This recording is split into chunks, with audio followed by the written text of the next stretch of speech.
ഇന്ന് വൈകുന്നേരം PV അൻവറിൻ്റെ നേതൃത്വത്തിൽ ഒരു പുതിയ സംഘടന വരാനാണ് സാധ്യത. ആ സംഘടനയുടെ പേര് അദ്ദേഹം പ്രഖ്യാപിച്ചു കഴിഞ്ഞിട്ടുണ്ട്. അത് ഡെമോക്രാറ്റിക് മൂവ്മെൻറ്റ് ഓഫ് കേരള എന്നുള്ളതാണ്, DMK എന്നുള്ളതാണ് അതിൻ്റെ പേര്. അപ്പോൾ മഞ്ചേരിയിൽ ഇന്ന് വൈകുന്നേരത്തെ സമ്മേളനത്തിൽ ഏതാണ്ട് 1 ലക്ഷത്തോളം പേർ പങ്കെടുക്കും എന്നാണ് അദ്ദേഹം പറഞ്ഞേക്കുന്നത്. ഇതുവരെ നടത്തിയ പോലെയല്ല, കുറച്ചുകൂടി ഓർഗനൈസ്ഡായി ഈ സമ്മേളനം നടക്കുമെന്നാണ്. അപ്പോൾ ഇത് കേരള രാഷ്ട്രീയത്തിൽ എത്രത്തോളം സ്വാധീനമുണ്ടാക്കും എന്നുള്ളതാണ് നമ്മളിന്ന് ചർച്ച ചെയ്യുന്ന ഏറ്റവും പ്രധാനപ്പെട്ട കാര്യം. അത് മറ്റ് നിരവധി കാര്യങ്ങളെ ആശ്രയിച്ചിട്ടാണ്. എങ്ങനെയാണ് PV അൻവർ ഈ സംഘടന രൂപീകരിക്കാൻ പോകുന്നത്, അതിൻ്റെ ഒരു സ്ട്രക്ചർ എന്തായിരിക്കും, അതിൽ വർക്ക് ചെയ്യാനുള്ള ഒരു ടീമിനെ അദ്ദേഹത്തിന് ബിൽഡ് ചെയ്യാൻ കഴിയുമോ എന്നുള്ളതിനെയൊക്കെ ആശ്രയിച്ചാണ്. പക്ഷേ പൊതുവിൽ ഇപ്പോൾ ലഭ്യമായിട്ടുള്ള വിവരങ്ങളുടെ അടിസ്ഥാനത്തിൽ നമുക്ക് തീർച്ചയായും പറയാൻ കഴിയുക ഇത് മലപ്പുറം ജില്ലയിൽ ഒരു സ്വാധീനം ഉണ്ടാകും എന്നുള്ളതാണ്. അതെല്ലാ നിരീക്ഷകരും തന്നെ പറഞ്ഞിട്ടുള്ള ഒരു കാര്യം കൂടിയാണ്. മലപ്പുറത്തും വിശേഷിച്ച മലബാർ മേഖലകളിലുമൊക്കെ തന്നെ മുസ്ലിം സമുദായത്തിനകത്ത് ഇതൊരു സ്വാധീനം ഉണ്ടാക്കും എന്നുള്ളതാണ് അവർ പറഞ്ഞിട്ടുള്ളൊരു കാര്യം. അതിന് പ്രധാനമായും പറഞ്ഞിട്ടുള്ളൊരു കാര്യം, ഇപ്പോൾ സംഘപരിവാർ വിരുദ്ധ ക്യാമ്പയിൻ നയിക്കുന്ന CPM-നോട് മുസ്ലിം മതവിഭാഗത്തിനിടക്ക് തന്നെ വലിയൊരു അവിശ്വാസം രൂപപ്പെട്ടിട്ടുണ്ട് എന്നുള്ളതാണ് മിക്ക നിരീക്ഷകരും മാധ്യമങ്ങളുമൊക്കെ ഇന്നലെ രാത്രിയത്തെ ചർച്ചയിൽ എല്ലാവരും പറഞ്ഞത്. പക്ഷെ അതുമാത്രമല്ല കാര്യം, യഥാർത്ഥത്തിൽ അതിനും അപ്പുറത്തേക്ക് കടക്കാനുള്ള വലിയ സാധ്യതകളാണ് അൻവറിൻ്റെ ഈ പുതിയ സംഘടന രൂപം കൊള്ളുന്നതുമായി ബന്ധപ്പെട്ടുള്ളത് എന്നുള്ളതാണ് എനിക്ക് നിങ്ങളോട് പറയാനുള്ളത്. തീർച്ചയായിട്ടും ഇതിപ്പോൾ ഒരു രാഷ്ട്രീയ പാർട്ടി ആയിരിക്കില്ല. കാരണം രാഷ്ട്രീയ പാർട്ടി പ്രഖ്യാപിക്കുകയും അതിൽ ചേരുകയും ചെയ്താൽ PV അൻവറിന് ഒരു MLA സ്ഥാനവും ഉപേക്ഷിക്കേണ്ടി വരും കൂറുമാറ്റ നിരോധന നിയമപ്രകാരം. പക്ഷെ അതുകൊണ്ട് അദ്ദേഹം അതിന് തയ്യാറാവില്ല. കാരണം MLA ആകുമ്പോഴുള്ള ഒരുപാട് ഒരു സുരക്ഷിതത്വമുണ്ട് അദ്ദേഹത്തിന്. തീർച്ചയായും അത് നിലനിർത്തിക്കൊണ്ട് തന്നെയായിരിക്കും ഇതിപ്പോൾ തൽക്കാലം ഒരു പ്ലാറ്റ്ഫോമായി സംഘടനയായി പ്രഖ്യാപിക്കുകയും പിന്നീട് അതൊരു രാഷ്ട്രീയ പാർട്ടിയായി രജിസ്റ്റർ ചെയ്യുകയായിരിക്കും ചെയ്യുക. പക്ഷെ തീർച്ചയായും ഇതൊരു രാഷ്ട്രീയ പാർട്ടിയിലേക്കുള്ള ചുവടുവെപ്പാണ് എന്നുള്ള നിലക്ക് ഒരു വിധത്തിൽ ആർക്കും തന്നെ തർക്കമുണ്ടാവില്ല. ഇതിൽ ഏറ്റവും പ്രധാനപ്പെട്ട ഒരു കാര്യം, മുസ്ലിംസിനെ സംബന്ധിച്ചിടത്തോളം മലബാറിലെ മുസ്ലിങ്ങളെ സംബന്ധിച്ച് ഇത് തീർച്ചയായിട്ടും അവരുടെ ഇടയിൽ ഒരു വലിയ സ്വാധീനം ചെലുത്തുമെന്നുള്ള ഒരു കാര്യത്തിൽ ഒരു സംശയമില്ല. അതിൻ്റെ ചില അലയൊലികൾ നമ്മൾ കഴിഞ്ഞ ദിവസം തന്നെ കണ്ടു കഴിഞ്ഞു. ഇപ്പോൾ നമുക്കറിയാം കാന്തപുരം സുന്നി വിഭാഗത്തിൻ്റെ സുന്നി വിഭാഗത്തിനിടയിൽ തന്നെ നമുക്കറിയാം അവരെ അറിയപ്പെട്ടിരുന്നത് തന്നെ ഒരു അരിവാൾ സുന്നികൾ എന്നുള്ളതാണ്. എന്ന് പറഞ്ഞാൽ പണ്ടേ മുതലേ CPM-നോടൊക്കെ വലിയ അനുഭവം പുലർത്തിയിരുന്ന ആളുകളാണ്. അവരെ പലപ്പോഴും പറഞ്ഞിട്ടുള്ളത് തണ്ണിമത്തൻ എന്നുള്ളതാണ്. എന്ന് പറഞ്ഞാൽ പുറമെ പച്ചയും അകത്ത് ചുവപ്പും എന്നുള്ളതാണ് അവരെക്കുറിച്ച് പറഞ്ഞിട്ടുള്ള ഒരു കാര്യം. അത്തരത്തിലുള്ള ഒരു വിഭാഗത്തിൻ്റെ ഒരു പ്രസിദ്ധീകരണമായിട്ടുള്ള റിസാലയിൽ തന്നെ ഇന്നലെ വലിയ തോതിൽ അതിൻ്റെ എഡിറ്റോറിയൽ പേജിൽ ഒരു കൃത്യമായിട്ടുള്ള ഒരു ലേഖനം വന്നിരുന്നു. ആ ലേഖനം തന്നെ ഈ CPM-ന് ഇത് എന്തു പറ്റി എന്ന് ചോദിച്ചുകൊണ്ടാണ്. എന്ന് പറഞ്ഞാൽ പിണറായി വിജയന് ഇത് എന്തു പറ്റി എന്നുള്ളതാണ് ചോദിക്കുന്നത്. കാരണം ഈ തൃശ്ശൂർ പൂരം കലക്കിയതുമായി ബന്ധപ്പെട്ടും RSSകാരുമായിട്ടുള്ള ഒരു ചങ്ങാത്തവും ഒക്കെ തന്നെ അവരെ വല്ലാതെ തന്നെ സംശയത്തിലേക്ക് ആക്കിയിരിക്കുന്നു എന്നുള്ള കാര്യത്തിൽ ഒരു തർക്കമില്ല. പക്ഷേ ഇത് കാന്തപുരം സുന്നി വിഭാഗത്തിൻ്റെ ഇടയിൽ മാത്രമല്ല, EP ആണെങ്കിലും മറ്റ് മതവിഭാഗങ്ങളാണെങ്കിലും ഒക്കെ തന്നെ ഇത്തരത്തിലൊരു സംശയദൃഷ്ടിയോടുകൂടി ഇതിനെ വീക്ഷിക്കുന്നുണ്ട് എന്നുള്ളതാണ്. പക്ഷേ ഇത് മാത്രമാണോ പ്രശ്നമെന്ന് ചോദിച്ചാൽ അല്ല എന്ന് ഞാൻ പറയും. ഏതാണ്ട് 60ഓളം വരുന്ന മണ്ഡലങ്ങളിൽ കേരളത്തിൽ ഈ പറയുന്ന മുസ്ലിം മതവിഭാഗത്തിന് വലിയ സ്വാധീനമുണ്ട്. ഏതാണ്ട് 30-32% വരുന്ന ആളുകളാണവർ. പക്ഷെ അതിനേക്കാൾ ഉപരി തീർച്ചയായിട്ടും അത് സ്വാധീനിക്കുമെന്നുള്ള കാര്യത്തിൽ ഒരു തർക്കവുമില്ല. അതെല്ലാവരും തന്നെ പറഞ്ഞു വെച്ചിട്ടുള്ളൊരു കാര്യമാണ്. പക്ഷെ അത് പറയാനല്ല ഞാൻ ഈ വീഡിയോ എടുത്തത്. അതിനും അപ്പുറത്തേക്ക് യഥാർത്ഥത്തിൽ CPM-നകത്ത് തന്നെ ഇത് വലിയ തോതിലുള്ള വിള്ളലുണ്ടാക്കും എന്നാണ് ഞാൻ വിചാരിക്കുന്നത്. കൃത്യമായ പദ്ധതികളും അതുപോലെ ആസൂത്രണവും പ്രവർത്തനങ്ങളുമായി PV അൻവറിന് മുന്നോട്ട് പോകാൻ കഴിഞ്ഞാൽ അതിന് 2 കാര്യങ്ങളുണ്ട്. ഒന്ന്, CPM-നകത്തുള്ള ഒരു വലിയ മതവിഭാഗത്തിന് തന്നെ അവർ മതേതര ചേരിയിൽ നിൽക്കുന്ന ഒരു മറ്റേത് മതത്തിലുള്ള ഹിന്ദുക്കളാണെങ്കിലും ക്രിസ്ത്യൻസ് ആണെങ്കിലും മതേതര വിഭാഗത്തിൽ നിൽക്കുന്ന ആളുകൾക്കെല്ലാം തന്നെ ഈ സംശയം ഉറപ്പിക്കാൻ കഴിഞ്ഞ തവണയുള്ള PV അൻവറിൻ്റെ നിരവധി പത്രസമ്മേളനങ്ങളിലൂടെ കഴിഞ്ഞിട്ടുണ്ട് എന്നുള്ളതാണ് ഏറ്റവും പ്രധാനപ്പെട്ട ഒരു കാര്യം. ഇതിനോടൊപ്പം തന്നെ ചേർത്ത് പറയട്ടെ, ഇത് CPM-നകത്ത് മാത്രമല്ല, പകരം മറ്റു പല സംഘടനകളിലകത്തും ഇതിനതുപോലെയുള്ള ഇമ്പാക്റ്റുകൾ ഉണ്ടാക്കാൻ കഴിയും എന്നുള്ളതാണ്. ഇനി CPM-നകത്ത് ഇത് മാത്രമല്ല കാര്യം, ഈ പറയുന്ന RSS സംഘപരിവാറിനോട് CPM കൂട്ടിച്ചേരുന്നു എന്നുള്ളത് മാത്രമല്ല പ്രശ്നം. പകരം PV അൻവർ ഉയർത്തിയിട്ടുള്ള അഴിമതി വിരുദ്ധ പ്രതിച്ഛായകളുണ്ട്. അത് കൃത്യമായിട്ട് ഇപ്പോൾ പോലീസുമായി ബന്ധപ്പെട്ട് CPM-ലെ സാധാരണക്കാരായ നേതാക്കൾക്ക് നീതി കിട്ടുന്നില്ല എന്ന് പറയുന്ന വിഷയത്തിൽ, ഒരു സൈക്കിളിന് 3 ഓവർലോഡ് പോകുന്നവരെ പിടിക്കുന്നു എന്ന് പറയുന്ന വിഷയത്തിൽ വളരെ കൃത്യമായി ഏറ്റവും താഴെത്തട്ടിലെ സാധാരണക്കാരെ അഫക്റ്റ് ചെയ്യുന്ന സ്വാധീനിക്കുന്ന കാര്യങ്ങൾ നോക്കിയാണ് PV അൻവർ വിമർശനം ഉന്നയിച്ചിട്ടുള്ളത്. ഉദാഹരണത്തിന് ഒരു സാധാരണക്കാരൻ്റെ വാഹനമായിട്ടുള്ള 2 വീലറിൽ പോകുമ്പോൾ കൊച്ചിന് ഹെൽമെറ്റ് ഇല്ല എന്നും പറഞ്ഞ് ബാക്കിയുള്ളവർക്ക് ഹെൽമെറ്റ് ഇല്ല എന്ന് പറഞ്ഞ് പിടിക്കുന്നു. എന്നിട്ട് അവർക്ക് 4000-5000 രൂപ ഫൈൻ ഈടാക്കുന്നു എന്നാണ് PV അൻവർ പറയുന്നത്. കൂടാതെ നിങ്ങൾ ശ്രദ്ധിച്ചു നോക്കിയാൽ അറിയാം, ഓട്ടോറിക്ഷ തൊഴിലാളികൾക്ക് 4000-5000 രൂപ ഫൈൻ ഈടാക്കുന്നു, അവരാകെ 300-400 രൂപ ഡെയിലി കിട്ടുന്നവനാണ് എന്നാണ് പി വി അൻവർ പറയുന്നത്.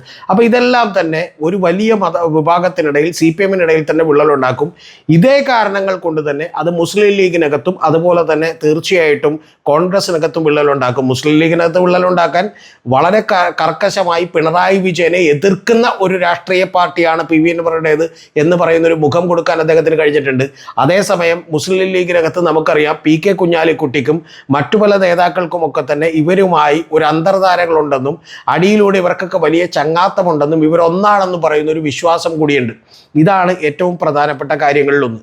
ഇനി അടുത്തൊരു കാര്യം എടുത്തു വച്ചാൽ നമുക്ക് വളരെ കൃത്യമായി അറിയാവുന്ന ഒരു കാര്യമെന്ന് പറയുന്നത് ഈ പറയുന്ന CPM-നകത്തും അതുപോലെ തന്നെ കോൺഗ്രസിനകത്തും മുസ്ലിം ലീഗിനകത്തും മറ്റെല്ലാ രാഷ്ട്രീയ പാർട്ടികൾക്കകത്തുമുള്ള അല്ലെങ്കിൽ പുറത്തു ഉള്ള നിരവധി ആളുകൾ വോട്ട് പോലും ചെയ്യാത്ത ഏതാണ്ട് 25-30% വരുന്ന ആളുകളുണ്ട്. അവരുടെയൊക്കെ ഒരു വിശ്വാസം എന്താണ്? ഈ രാഷ്ട്രീയ പാർട്ടികളെല്ലാം തന്നെ ഒന്നാണെന്നും യാതൊരു വിധത്തിലുള്ള ചേഞ്ചും ഉണ്ടാകുന്നില്ലെന്നും ഇവിടെയുള്ള രാഷ്ട്രീയ നേതാക്കന്മാരെല്ലാം തന്നെ കൂട്ടുകക്ഷി കച്ചവടമാണെന്നും അതിൻ്റെ ഭാഗമായിട്ട് തന്നെ ഈ രാഷ്ട്രീയ നേതാക്കന്മാർക്കെതിരെയൊക്കെ വരുന്ന കേസുകളെല്ലാം തന്നെ വെറും നാടകങ്ങളാണെന്നും ഒന്നും തന്നെ തെളിയിക്കപ്പെടില്ല എന്നും പി വി അൻവർ പറയുന്നതിനെ ഈ രാഷ്ട്രീയത്തോടൊന്നും വലിയ താല്പര്യമില്ലാത്ത, ഇതൊക്കെ വെറും നാടകമാണെന്ന് വിശ്വസിക്കുന്ന പ്രത്യേകിച്ചും നമ്മുടെ യുവാക്കളുടെ ഇടയ്ക്ക് തന്നെ വലിയ സ്വാധീനം ഉണ്ടാക്കാൻ കഴിയും എന്നുള്ള കാര്യത്തിൽ ഒരു സംശയമില്ല. അപ്പോൾ അത്തരത്തിലുള്ള ഒരു വലിയ തോതിലുള്ള ഒരു സംഘങ്ങൾ ഇതിനോട് മാനസികമായി ഇപ്പം തന്നെ ഐക്യപ്പെട്ട് കഴിഞ്ഞു എന്നാണ് ഞാൻ വിചാരിക്കുന്നത്. ആ ഐക്യപ്പെടലുകളെ ഒരു ഫോഴ്സാക്കി മാറ്റാൻ പി വി അൻവറിൻ്റെ ഒരു രാഷ്ട്രീയ സംഘടനക്ക് എത്രത്തോളം കഴിയും എന്നുള്ളതാണ് ചോദ്യം. പലപ്പോഴും നിങ്ങൾ ശ്രദ്ധിച്ചു നോക്കിയാൽ കാണാം, ആം ആദ്മി പാർട്ടി കേരളത്തിലേക്ക് വരുമ്പോൾ ആം ആദ്മി പാർട്ടി പോലെയുള്ള അല്ലെങ്കിൽ 2020 പോലെയുള്ള V4 കൊച്ചി പോലെയുള്ള പല സംഘടനകൾക്കും തന്നെ ജനങ്ങളുടെ ഭാഗത്തു നിന്ന് വലിയ തോതിലുള്ള പിന്തുണ കിട്ടിയിട്ടുണ്ട്. ആ പിന്തുണ ഈ നമ്മുടെ നിലവിലുള്ള രാഷ്ട്രീയക്കാരെയൊന്നും വിശ്വസിക്കാൻ കഴിയില്ല എന്ന് പറയുന്ന തോന്നലിൽ നിന്നാണ്. അപ്പോൾ അത്തരത്തിലുള്ള തോന്നലുകൾ രൂഢമൂലമായി കൊണ്ടിരിക്കുന്ന ഒരു സൊസൈറ്റിയിലാണ് നമ്മൾ ജീവിക്കുന്നത്. മിക്കവാറും നമ്മുടെ ഒരു ചെറുപ്പക്കാരുടെയൊക്കെ സംഖ്യ എടുത്ത് നോക്കിയാൽ കാണാം, അവർക്കൊന്നും തന്നെ ഈ രാഷ്ട്രീയത്തോടോ യുവജന പ്രസ്ഥാനങ്ങളോടോ ഒന്നും തന്നെ യാതൊരുവിധ മതിപ്പുമില്ലാത്ത ആളുകളായി മാറിയിരിക്കുന്നു എന്നുള്ളതാണ് വാസ്തവം. കോളേജ് ക്യാമ്പസിലൊക്കെ അവർ അവിടെ നിന്ന് ജീവിക്കാൻ വേണ്ടിയിട്ടും ചില കൂട്ടുകാരുടെയൊക്കെ ഭാഗമായിട്ടൊക്കെ പല സംഘടനകളിലൊക്കെ പ്രവർത്തിക്കുന്നുണ്ടാവും. പക്ഷെ അത്തരത്തിൽ പ്രവർത്തിക്കുന്ന ആളുകൾ പോലും പിന്നീട് DYFIയിലേക്കോ യൂത്ത് കോൺഗ്രസിലേക്കോ മുസ്ലിം യൂത്ത് ലീഗിലേക്കോ ഒന്നും വരുന്ന പ്രവണതകളില്ല എന്നുള്ളതും കൃത്യമായി ഈ സംവിധാനങ്ങളെ അഡ്രസ്സ് ചെയ്യാൻ കഴിയുകയും അവരുടെ ഒരു ചിന്തകളെ പ്രചോദിപ്പിക്കാൻ കഴിയുകയും അവരുടെ ഒരു സംഘങ്ങളെ കൃത്യമായി മൊബിലൈസ് ചെയ്യാൻ കഴിയുകയും ഒക്കെ പി വി അൻവർ ചെയ്താൽ ഒരുപക്ഷെ നേരത്തെ പറഞ്ഞ 2020ക്കും അതുപോലെ തന്നെ V4 കൊച്ചിക്കും അതുപോലെ ആം ആദ്മി പാർട്ടിക്കുമൊക്കെ ഉണ്ടാക്കാൻ കഴിയാതിരുന്ന ഒരു സ്ട്രക്ചർ പാർട്ടിക്കുണ്ടാക്കുകയും അത് വർക്ക് ചെയ്യുകയും ചെയ്താൽ വലിയ നേട്ടമുണ്ടാക്കാൻ പി വി അൻവറിന് കഴിയും എന്നാണ് ഞാൻ വിചാരിക്കുന്നത്. പക്ഷേ ഇത്തരം കാര്യങ്ങളൊക്കെ സംഭവിച്ചാൽ മാത്രമേ ഉള്ളൂ. കാരണം ആം ആദ്മി പാർട്ടി ഏറ്റവും ആദ്യം കേരളത്തിലേക്ക് വന്നപ്പോഴൊക്കെ തന്നെ കേരളത്തിലുള്ള ആളുകളുടെ നിരാശ വളരെ പ്രകടമായിരുന്നു, നമുക്ക് കൃത്യമായിട്ട് അറിയാം. പക്ഷേ പലപ്പോഴും ഇവിടെ എറണാകുളത്ത് അനിതാ പ്രതാപും അതുപോലെ തിരുവനന്തപുരത്തും മറ്റു പല സ്ഥലങ്ങളിലുമൊക്കെ വളരെ നിർണായകമായിട്ടുള്ള വോട്ടുകൾ നേടാൻ അവർക്ക് കഴിഞ്ഞിരുന്നു. പക്ഷെ പിന്നീട് ആ രാഷ്ട്രീയ പാർട്ടി പുറകോട്ട് പോകുന്ന കാഴ്ചയാണ് ഉണ്ടായിട്ടുള്ളത്. കാരണം അത്തരത്തിലുള്ളൊരു ടീമിനെ ഡെവലപ്പ് ചെയ്യാൻ കഴിഞ്ഞില്ല. അതുകൊണ്ട് ഒരു രാഷ്ട്രീയ പാർട്ടി ഉണ്ടാക്കുക എന്നുള്ളതിനേക്കാൾ പ്രധാനം അതെങ്ങനെ മുന്നോട്ട് കൊണ്ടുപോകും എന്നുള്ളത് പി വി അൻവർ എന്ന് പറയുന്ന രാഷ്ട്രീയ നേതാവ് മനസ്സിലാക്കണം എന്നാണ് പറയുന്നത്. അദ്ദേഹം തീർച്ചയായിട്ടും അതിനുവേണ്ടി കഠിനാധ്വാനം ചെയ്യുന്ന ഒരാളായിട്ട് തന്നെയാണ് നമുക്ക് മനസ്സിലാക്കുന്നത്. ഇപ്പം നിലമ്പൂർ മുനിസിപ്പാലിറ്റിയൊക്കെ പിടിക്കാൻ അദ്ദേഹം ഏതാണ്ട് 9,000-ഓളം വീടുകൾ കയറി ഇറങ്ങിയിട്ടുണ്ട്. അപ്പോൾ അതുപോലെ എഫേർട്ട് ഇടാൻ കഴിയുന്ന ഒരാളാണ്. പക്ഷെ അത്തരത്തിൽ എഫേർട്ട് ഇടാൻ കഴിയുന്ന ഒരു 50, 100, 500 പേരെ കേരളത്തിൽ ഉണ്ടാക്കിയെടുത്താൽ മാത്രമേ അദ്ദേഹത്തിന് ഈ രാഷ്ട്രീയ പ്രസ്ഥാനവുമായി മുന്നോട്ട് പോകാൻ കഴിയൂ. ഇനി അടുത്തൊരു വലിയ പ്രധാനപ്പെട്ട കാര്യം എന്താണ്?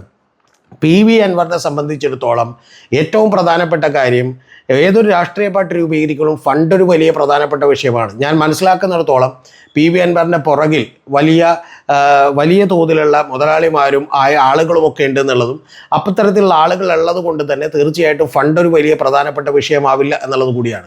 അതിന് അദ്ദേഹത്തെ സഹായിക്കാൻ മറ്റു ചില ആളുകൾ കൂടി വരുമെന്ന് ഞാൻ വിചാരിക്കുന്നു. അത് ഇന്ന് രാവിലെ അദ്ദേഹം പത്രസമ്മേളനം നടത്തിയപ്പോൾ അദ്ദേഹം പറഞ്ഞിട്ടുള്ളൊരു കാര്യമുണ്ട്.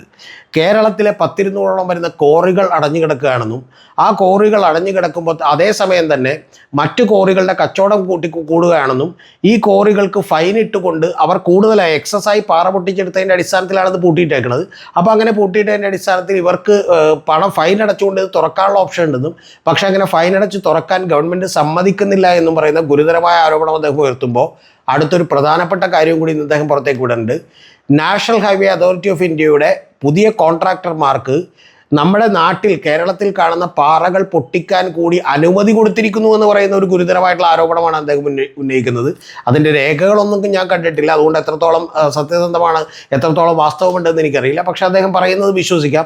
അദ്ദേഹത്തിൻ്റെ കയ്യിൽ അതിനുള്ള ഉത്തരവ് ഇറങ്ങിയിട്ടുണ്ട്. കേരളത്തിൽ ആരും പറഞ്ഞിട്ടില്ല.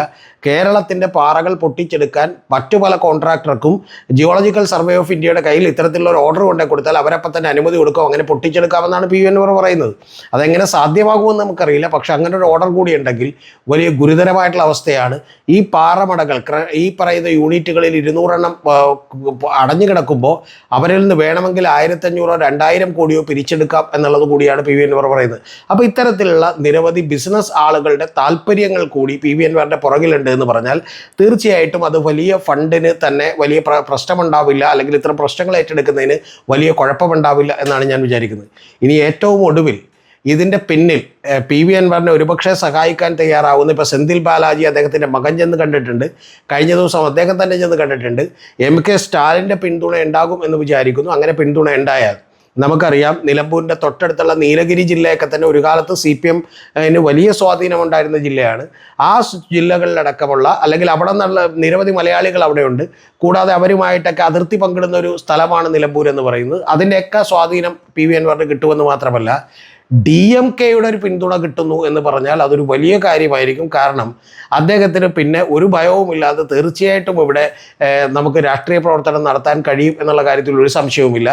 CPM പോലും അത് വലിയ തോതിലുള്ള പ്രതിബന്ധങ്ങളുണ്ടാക്കും. കാരണം പിന്നീട് ജമാഅത്തെ ഇസ്ലാമിയുടെയും SDPIയുടെയും അതുപോലെ തന്നെ നിരോധിക്കപ്പെട്ട PFIയുടെ ആളുകളൊക്കെ പിന്തുണയോടുകൂടി തീവ്രവാദ പ്രസ്ഥാനങ്ങളുടെ പിന്തുണയോടുകൂടിയാണ് പി വി അൻവർ പ്രവർത്തിക്കുന്നത് എന്ന് പറയുന്ന ഒരു കാര്യത്തിന് വലിയ പ്രാമുഖ്യമൊന്നും പിന്നീട് കിട്ടാൻ പോകുന്നില്ല. കാരണം ഇന്ത്യയിൽ തന്നെ ഒരു ഫാസിസ്റ്റ് വിരുദ്ധ പോരാളിയായി അറിയപ്പെടുന്ന ഒരാളാണ് തീർച്ചയായിട്ടും MK സ്റ്റാലിൻ എന്ന് പറയുന്നത്. സ്റ്റാലിൻ അതിന് തയ്യാറാകാനുള്ള ചില സാധ്യതകൾ കൂടിയുണ്ട്. അത് വൈക്കം സത്യാഗ്രഹം കഴിഞ്ഞ് ഇത്രയും നാളുകൾക്ക് ശേഷമാണെങ്കിൽ പോലും നമുക്കറിയാം തന്തൈ പെരിയോറുടെയൊക്കെ വലിയ സ്വാധീനമുണ്ടായിരുന്നു വൈക്കം സത്യാഗ്രഹത്തിൽ. അതുമായി ബന്ധപ്പെട്ട് സ്റ്റാലിൻ ചില നടപടികൾ എടുക്കുകയും അവിടെ തന്നെ ഒരു സ്മാരകം പണിയാൻ അദ്ദേഹം ആലോചിക്കുകയൊക്കെ ചെയ്യുന്നതിൻ്റെ പിന്നിൽ യഥാർത്ഥത്തിൽ DMKയുടെ ഒരു സ്വാധീനം കേരളത്തിലെ കൂടി വ്യാപിപ്പിക്കുന്നതിൻ്റെ ഭാഗമായിരുന്നു എന്നുള്ളത് മാസങ്ങൾക്ക് മുമ്പ് തന്നെ പലരും ചർച്ച ചെയ്തിരുന്ന ഒരു കാര്യമാണ്.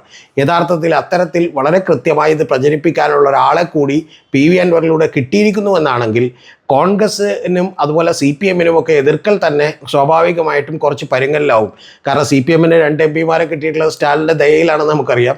അവിടെ 9 സ്ഥലത്ത് കോൺഗ്രസിനെ മത്സരിപ്പിക്കാൻ തീരുമാനിച്ചതും സ്റ്റാലിൻ്റെ ദയ കൊണ്ടാണെന്ന് നമുക്കറിയാം. അതുകൊണ്ട് മുന്നണി പ്രവേശവുമൊക്കെ കുറേ കൂടി എളുപ്പമാകും എന്നാണ് ഞാൻ വിചാരിക്കുന്നത്. അങ്ങനെ എളുപ്പമാകുമ്പോൾ അത് എത്രത്തോളം വലിയ പാർട്ടിയായി ഒരു മുന്നണിയിലേക്ക് ലയിക്കണമെന്ന് മാത്രമേ അറിയാനുള്ളൂ. അതിന് പക്ഷേ ഇനിയുള്ള ഒരു 1.5 കൊല്ലം വളരെ കൃത്യമായി പി വി അൻവർ പണിയെടുക്കേണ്ടി വരും എന്നാണ് ഞാൻ വിചാരിക്കുന്നത്.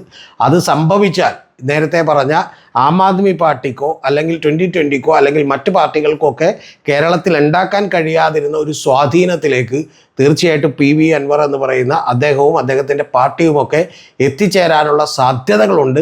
പക്ഷേ നേരത്തെ പറഞ്ഞതുപോലെ ഒന്നുകൂടി ആവർത്തിക്കുന്നു, പാർട്ടി എന്ന് പറയുന്ന ഒരു സംഘടനാ സംവിധാനവും അത് ചലിപ്പിക്കാനുള്ള അദ്ദേഹത്തിൻ്റെ മിടുക്കും തീർച്ചയായിട്ടും അതിലൂടെ ഉയർന്നു വരുന്ന മറ്റ് നേതാക്കളുടെ പ്രകടനവുമൊക്കെ പ്രകടനത്തെക്കുറിച്ചൊക്കെ തീർച്ചയായും ബാധിച്ചുകൊണ്ടായിരിക്കും, അല്ലെങ്കിൽ അവരുടെയൊക്കെ സ്വാധീനത്തിൽ കൂടിയായിരിക്കും ഈ പാർട്ടി എങ്ങനെ വളരണമെന്ന് തീരുമാനിക്കപ്പെടുന്നത്.